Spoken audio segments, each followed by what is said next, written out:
हाँ जी, नमस्कार दोस्तों। आज हम बात करने वाले हैं कुछ ऐसी कंट्रीज़ के बारे में जहाँ पे पीआर लेना बहुत आसान है। हम बात करने वाले हैं यूरोप की कंट्री के बारे में। यूरोप की जो 29 शेंगन कंट्रीज़ होती है उनमें से कुछ कंट्रीज़ के बारे में, लाइक 3-4 कंट्रीज़ के बारे में बात करेंगे जहाँ पे पीआर लेना बहुत आसान है। वहाँ पे आसान क्यों है और वहाँ की पीआर लेने में हमें क्या फ़ायदे हैं। तो कुछ दिन पहले मैं और मेरा दोस्त हम सब बैठे सर्च कर रहे थे जे पीआर कहाँ की लें, कैसी लें, कहाँ हमें जल्दी मिल जाएगी पीआर। तो बैठे बैठे जो हमने सर्च किया है वही आप लोगों के साथ आज डिस्कस करने वाला हूँ, वही आप लोगों का शेयर करने वाला हूँ जी। हाँ, कहाँ के लिए आसान है।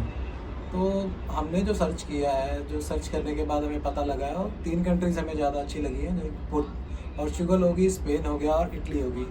ये 3 कंट्रीज़ हमें सबसे अच्छी लगी हैं और जहाँ पे पीआर लेना बहुत आसान है। एक चीज़ और आप लोगों को क्लियर कर दूँ, पहले जो अपने इंडियंस होते थे वो डोंकी लगा के या विजिट वीज़ा पे आके यहाँ पे पेपर लगा देते थे, रिफ्यूजी बन के वो अपने पेपर लगा के 1 से 1.5 साल के अंदर खुद पीआर ले लेते थे। तो वो चीज़ बंद हो चुकी है लास्ट मंथ ही। अब जो पोर्चुगल की कंट्री है उसने पेपर देने बंद कर दिए हैं। तो आप किसी भी विजिट वीज़े पे आके या डोंकी लगा के अगर आप ये सोच रहे हो जो यहाँ आके 1 से 1.5 साल के अंदर ले लेंगे, तो वो चीज़ बंद हो गया। ये गलती मत करना आप। जो सारी कंट्री में प्रोसेस है पीआर लेने का वही आप लोगों को फॉलो करना पड़ेगा। 5 साल मिनिमम आप लोगों को काम करना पड़ेगा। 5 साल के बाद ही वो पीआर मिलेगी। तो बात कर लेते हैं जे पीआर के फ़ायदे क्या हैं। पीआर का मतलब है परमानेंट रेजिडेंस, और इसके अंदर जो हमें फ़ायदे हैं पीआर मिलने के बाद, सबसे बड़ी हेडेक तो हमारी यही ख़त्म होएगी जो हमें हर साल अपना आईडी कार्ड रीन्यू करवाना पड़ता था, वर्क या रीन्यू करवाना पड़ता था हर 1 साल में, 2 साल में। जो अपने वर्क लेके आ रहे हैं वहाँ से उनको हर 1 साल में या 2 साल में रीन्यू करवाना पड़ता था। सबसे पहले तो वो झंझट ख़त्म हो जाएगी हमारी पीआर लेने के बाद। उसके बाद पीआर का हमें ये फ़ायदा हो जाएगा जो हम अपनी फैमिली को यहाँ पे बुला के रख सकते हैं, उनके साथ रह सकते हैं लाइफ टाइम के लिए।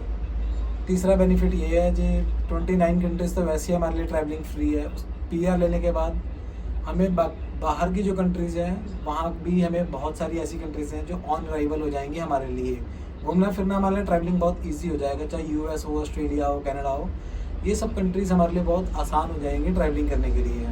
और दूसरी बात मैं ये बात करूँगा, जो पीआर का प्रोसेस है वो पीआर का प्रोसेस में मिनिमम हम जिस भी कंट्री में, इन तीनों जो मैंने आप लोगों को तीनों कंट्री बताई हैं, स्पेन, इटली और पोर्चुगल में, मिनिमम हमें 5 साल यहाँ रहना पड़ेगा। 5 साल में काम करना पड़ेगा। हमें ITR proper time to time भरनी पड़ेगी।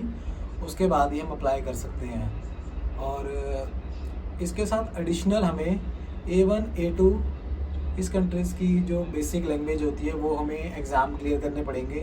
लाइक जैसे हमें दूसरी बड़ी कंट्रीज़ के अंदर जाने के लिए आइलेट्स एग्ज़ाम देने पड़ते हैं, तो वैसे ही इस कंट्री के अंदर हमें पीआर अप्लाई करने के लिए A1 A2 का टेस्ट होता है लैंग्वेज का, वो हमें क्लियर करना पड़ेगा। उसके बाद ही हम अप्लाई कर सकते हैं। तो ये मेरे जो नज़र में है वो ये 3 कंट्रीज़ ही हैं जिसके अंदर आप बहुत इजीली अप्लाई कर सकते हो। यहाँ की जो इमिग्रेशन है वो फॉरेनर्स के लिए बहुत फ्रेंडली है, इसीलिए ये 3 कंट्रीज़ मैं प्रेफर करूँगा। इसके अंदर एक चीज़ बहुत अच्छी चीज़ है, अगर आप वर्क पे नहीं, अगर आप स्टडी पे भी आ रहे हो, तो जो स्टडी का आपका गैप होएगा, चाहे आप 1 साल की स्टडी पे आ रहे हो, 2 साल की स्टडी पे आ रहे हो, तो ये भी ऐड ऑन होएगी उस 5 साल के अंदर। तो इस चीज़ का फ़ायदा है। पोर्चुगल के अंदर एक चीज़ और बड़ा अच्छा फ़ायदा है जो आप टूरिस्ट पे आके यहाँ पे वर्क कन्वर्ट कर सकते हो। तो अगर आपको टूरिस्ट वीज़ा मिल रहा है तो आप एज अ टूरिस्ट आ जाओ इन कंट्रीज़ के अंदर और वर्क के अंदर कन्वर्ट कर दो, और उसके बाद अपना काम शुरू कर लो। एज अ 5 साल के अंदर आप लोगों को पीआर मिल जाएगी। और ये जो पीआर होती है आप लोगों को 10 साल के लिए वैलिड होती है। अब आप सोच रहे हो जो पीआर तो हमेशा के लिए ही होती है, तो हाँ जी, वैसे ही हमेशा के लिए ही है।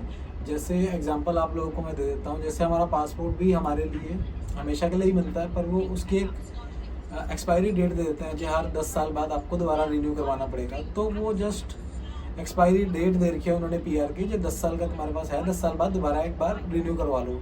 तो वैसे तो पीआर हमेशा के लिए होती है। तो अगर आप लोगों को और भी कोई कुछ क्वेश्चन पूछना है, वैसे तो हम सर्च कर ही रहे हैं, अगर आप लोगों को कुछ क्वेश्चन है, डाउट है, तो हमें कमेंट बॉक्स में आप लोग कमेंट कर दें, उसके ऊपर मैं रिप्लाई दूंगा आप लोगों को। ठीक है, चलिए, नमस्कार।